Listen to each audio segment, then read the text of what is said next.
தற்போதைய அண்மை செய்தியை பார்த்துக் கொண்டிருக்கிறோம். திருச்செந்தூர் முருகன் கோவிலில் தமிழிலும் குடமுழுக்கு நடத்தப்படும் என்றும் யாரும் சொல்லித்தான் தமிழில் குடமுழுக்கு நடத்த வேண்டும் என்கிற நிலை இல்லை என இந்து சமய அறநிலையத்துறை அமைச்சர் சேகர் பாபு தெரிவித்திருக்கிறார். திருச்செந்தூர் முருகன் கோவிலில் தமிழிலும் குடமுழுக்கு நடத்தப்படும் என்றும் யாரும் சொல்லித்தான் தமிழில் குடமுழுக்கு நடத்த வேண்டும் என்ற நிலை இல்லை என்றும் அமைச்சர் சேகர் பாபு கூறியிருக்கிறார். திமுக ஆட்சி அமைந்ததிலிருந்து அனைத்து கோயில்களிலும் தமிழிலும் குடமுழுக்கு நடைபெற்று வருவதாகவும் அமைச்சர் சேகர் பாபு தெரிவித்திருக்கிறார். அந்த பேட்டியை தற்போது பார்க்கலாம்.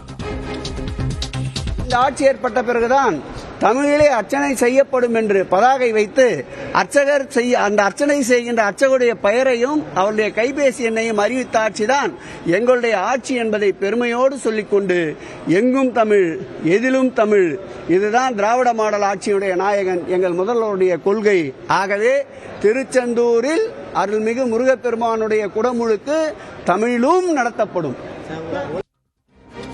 இந்த திருச்செந்தூர் முருகன் கோவிலில் தமிழிலும் குடமுழுக்கு நடத்தப்படும் என அமைச்சர் சேகர் பாபு தெரிவித்திருக்கிறார்.